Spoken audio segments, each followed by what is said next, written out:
Southwest Airlines turned into Starbucks Airlines after a string of cancellations during the holiday season left pilots scrambling to keep passengers happy. Who stole the holiday season this year? Was it the Grinch? Try Southwest Airlines, who cancelled over 2,500 flights a day during the time people most want to spend with their families. How is it possible that the airline that prides itself on customer service is now struggling to not be compared to the discount Spirit Airlines? Passengers are enraged. Bryce Berger and his family were supposed to be on a cruise to Mexico departing from San Diego on Christmas Eve, but their flight from Denver was cancelled without warning or notice. Just like that, my kid's Christmas sucks. It's horrible, Berger said by phone from Salt Lake, where the family decided to drive after giving up on the cruise. The family's luggage is still at the Denver airport, and Berger doesn't know if he can get a refund for the cruise because the flight to California was booked separately. This was far from the only horror story.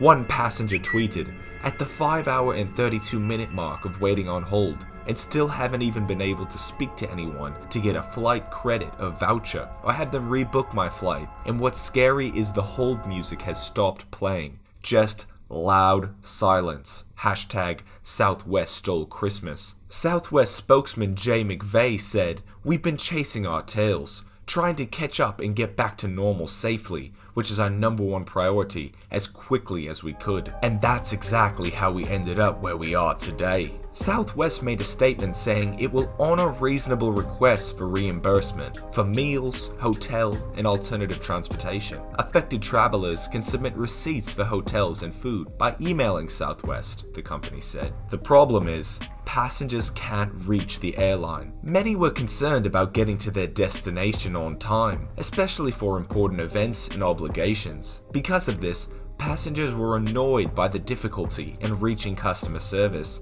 and feel like they have not been supported or assisted by the airline. They are blaming Southwest's horrifically outdated technology for the meltdown. Company executives have admitted to prioritizing other things over investing in technology for operations, despite warnings from staff and some close calls previously. Paired with the staff shortage in winter weather, the issue became too much for Southwest's system to handle. Being behind technologically is a common criticism experts make of the aviation industry. This one clearly pushed it over the cliff, said Robert Mann, airline industry veteran and president of the aviation consultancy. While they're working this problem out, they've got to be absolutely certain that this will never happen again. But whether this can happen again is a legitimate question for the entire airline industry. The airline's disaster over the holidays should serve as a reminder for other carriers to take stock of their operations to ensure nothing like this happens again. And when it comes to looking where to cut costs,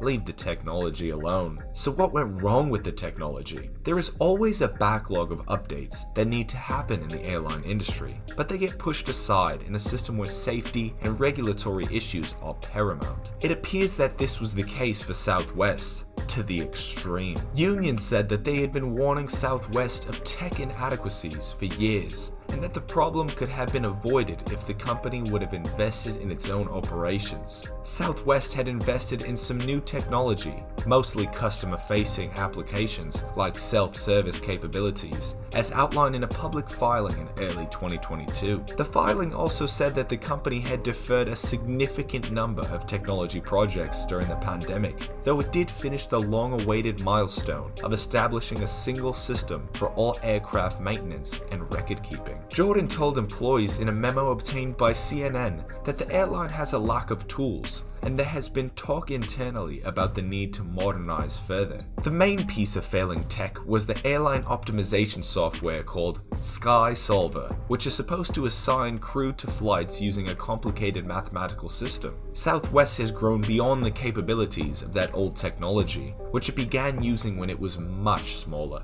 On top of that, the airline flight crew has no front-end technology to input its whereabouts into that system, meaning the crew has to call a crew scheduler on the phone to share that information. The shortcomings of that system and its inability to catch up with the problem snowballed into the mass cancellation, which was needed to allow the system to reset. As good as these companies are, As good as their brand halos seem to be, they all have warts that maybe people don't see every day, but boy, they become pretty clear when you have a problem that involves them, Mann said. Hand in hand with tech issues, Southwest had a lack of workers that led to the CEO declaring a company state of operational emergency. The airline has been relying on employee overtime to staff operations. The union representing ground workers at Southwest said many of the employees had worked up to 18-hour days during the holiday season, and some experienced frostbite. The company sent a memo to its Denver ramp agents on December 21st,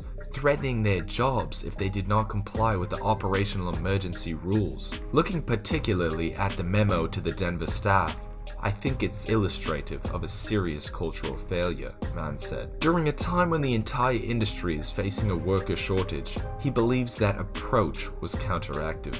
This should have been done the way many other carriers did it, particularly after last summer. A lot of them decided to use a carrot and not a stick. This would be able to offer incentives for peak demand, Mann said. They don't actually pay very much on those incentives, but at the end of the day, they get people to volunteer for work on their vacation days. The result is you take the stress level right out of the airline and you get better results. So what solutions will Southwest make? An immediate solution to keep a backlog from occurring would be to put a front end on the optimization system so employees don't have to use the phone to update their whereabouts. Long term, the company would need to either build or contract an optimization system that it can grow into over its next phase of development, not one that it will outgrow again. It would likely take months to implement a new system. Southwest said in an emailed statement on New Year's Eve, "It's too soon to share a look ahead as we focus on our operation over the holiday weekend. That work and analysis is a priority and will be done in the coming weeks and months ahead." Southwest posted some comments on December 31st that it said were made by Jordan to employees, including, "We'll move forward with lessons learned here.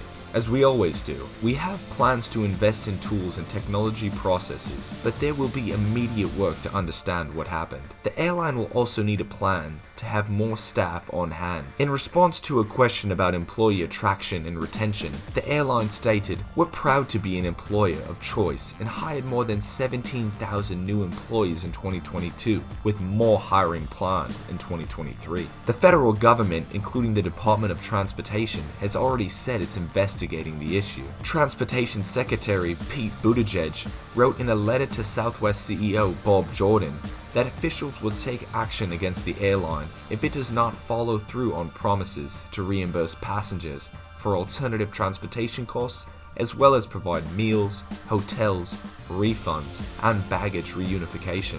Tonight warned Transportation Secretary Pete Buttigieg telling Southwest Airlines the department will take action if it doesn't follow through on promised reimbursements to passengers. The department has the ability to levy fines as a penalty. Brand damage has been done here in a big way, and so developing the trust of employees, developing the trust of customers is going to be important, and you cannot afford another lost ship kind of moment with either of them. So what do you think? Will you fly with Southwest again? Let us know in the comments down below. And if you're new here, make sure to subscribe so that you can be informed in every business conversation.